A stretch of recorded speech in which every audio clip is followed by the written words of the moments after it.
Ce morceau entraînant t'a sans doute déjà fait danser, mais as-tu vraiment écouté les paroles et ce qu'elles racontent? Parce que derrière cette mélodie funky se cache une toute autre histoire que celle d'une histoire d'amour. Et en réalité, le fond de la chanson est bien plus sombre que ça. Et pourquoi ce refrain où il adore ne plus sentir son visage? Ça n'a aucun sens. Eh bien ça tombe bien parce qu'aujourd'hui on va révéler la face cachée de cette chanson qui a fait le tour du monde. Et crois-moi, après cette vidéo, tu ne verras plus jamais cette musique de la même façon.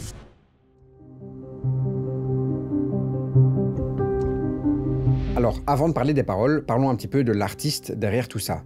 The Weeknd. J'imagine que ça vous parle. The Weeknd, alias Abel Tesfaye, est l'un des plus grands noms de la pop et du R&B de notre époque. Et il faut le dire, la plupart du temps, ses chansons ne sont pas là pour nous faire sourire. Il est connu pour ses morceaux sombres et envoûtants, mais surtout pour ses thèmes qui tournent autour des relations amoureuses compliquées, des luttes contre ses addictions et du côté obscur de la célébrité. Bref, ses chansons, c'est pas ce qu'il y a de plus joyeux. Et les débuts de sa carrière ont commencé dans l'ombre en 2009, quand il a commencé à publier anonymement des morceaux sur YouTube.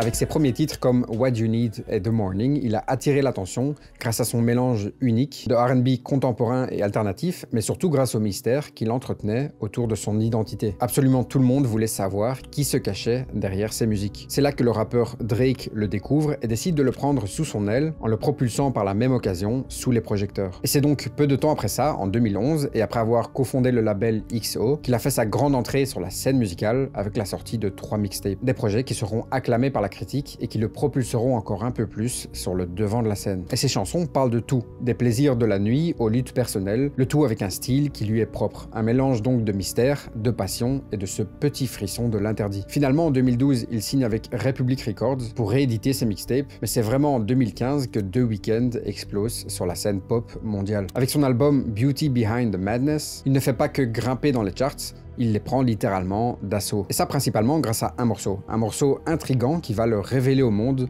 bien plus que ce qu'il avait pu imaginer. En quelques semaines, la chanson I Can't Feel My Face explose dans les charts, atteignant la première place des charts américains et canadiens et recevant par la même occasion 2 nominations aux Grammy Awards. Pourquoi? Eh bien parce que cette chanson a tout d'un tube, un rythme funky, des paroles entraînantes et une mélodie accrocheuse. Mais comme souvent avec The Weeknd, derrière ces chansons, il y a bien plus que ce qu'on peut entendre au premier abord.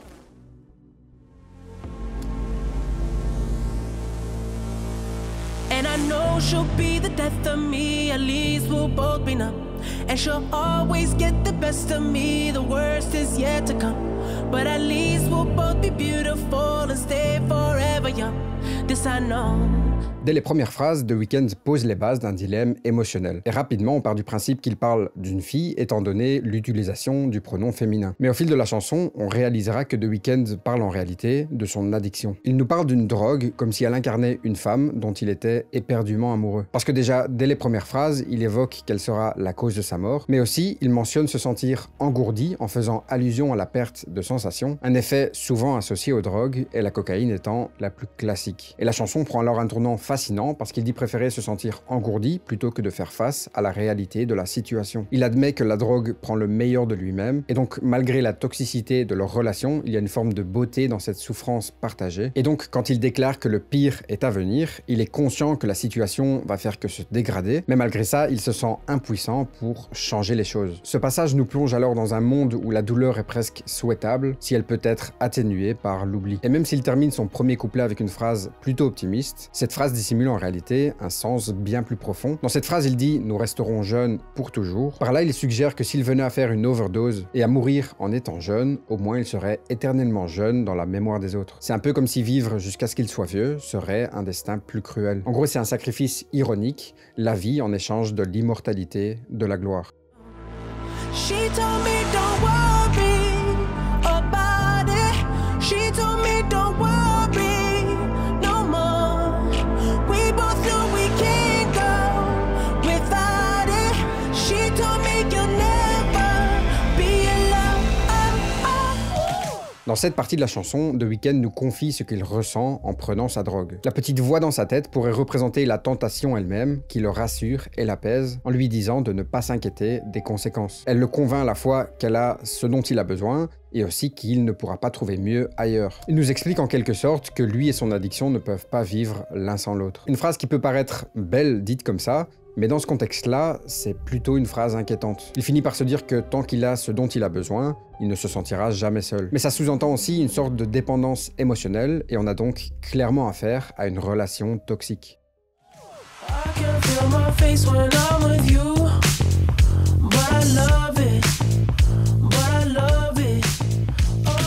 Ensuite, on a évidemment ce refrain, un refrain avec une phrase qui peut sembler un peu floue, qui est assez difficile à comprendre, et pourtant cette phrase a une vraie signification. Cette incapacité à sentir son visage peut être interprétée de deux façons, que ce soit de façon physique ou émotionnelle. D'abord, pendant des années, la cocaïne a été utilisée par des médecins comme un anesthésiant et un agent local. Cette utilisation médicale prend une toute autre dimension dans la chanson, où la cocaïne est personnifiée et occupe une place centrale dans le refrain. Et donc sa consommation pourrait engendrer que son visage soit en partie anesthésié. Mais il pourrait aussi s'agir d'une dissociation émotionnelle, où on perd le sens de soi, comme une sorte de disparition de son identité. Et finalement, la phrase révèle une sorte de dualité. Il reconnaît que cette sensation est mauvaise pour lui, mais il y trouve aussi un plaisir irrésistible. Et la chanson prend alors tout son sens, ce n'est pas simplement une histoire d'amour, c'est l'histoire de son addiction. Dans certaines interviews, il a d'ailleurs reconnu avoir consommé plusieurs drogues, en expliquant que ces substances faisaient partie de son style de vie pendant ses années de jeunesse.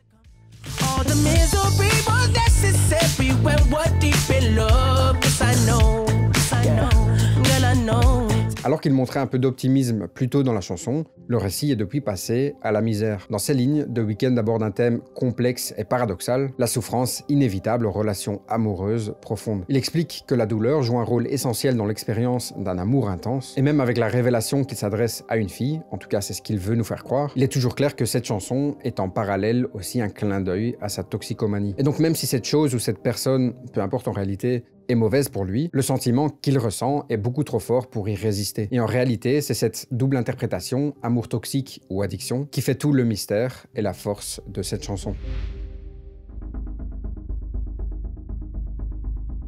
The Weeknd n'a évidemment pas choisi ce style de mélodie par hasard pour les combiner avec ses paroles. La chanson est produite par Max Martin, un maître de la pop, et le rythme a une touche disco et pop qui rappelle un peu les années 80, mais en même temps il reste super moderne. D'ailleurs, beaucoup comparent cette chanson au style musical de Michael Jackson. Et d'ailleurs, si on écoute bien, on retrouve souvent ce fameux qui ouvre chaque refrain, un gimmick qui ressemble énormément à celui que Michael Jackson utilisait dans sa musique.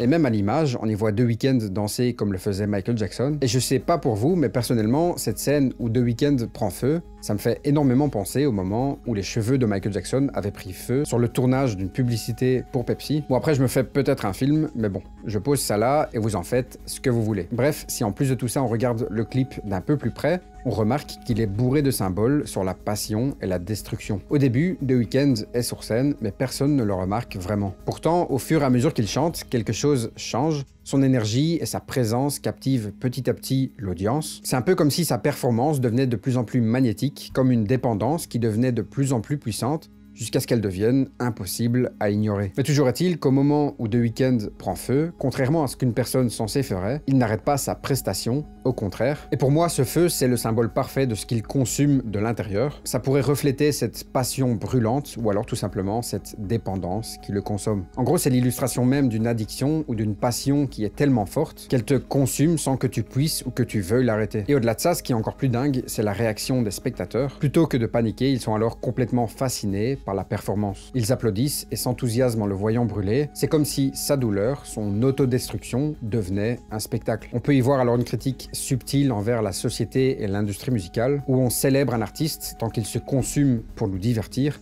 sans se soucier des conséquences que ça pourrait avoir pour lui. Bref, ce clip n'est pas seulement là pour faire beau, il nous fait réfléchir sur la célébrité, la passion et le prix à payer quand on va trop loin. Et un peu à l'image des chansons de Michael Jackson, cette chanson est faite pour nous faire danser, sans trop devoir se soucier de ce que racontent les paroles. Pour résumer, The Weeknd nous fait danser, tout en parlant de sa propre destruction, et ça, c'est du génie.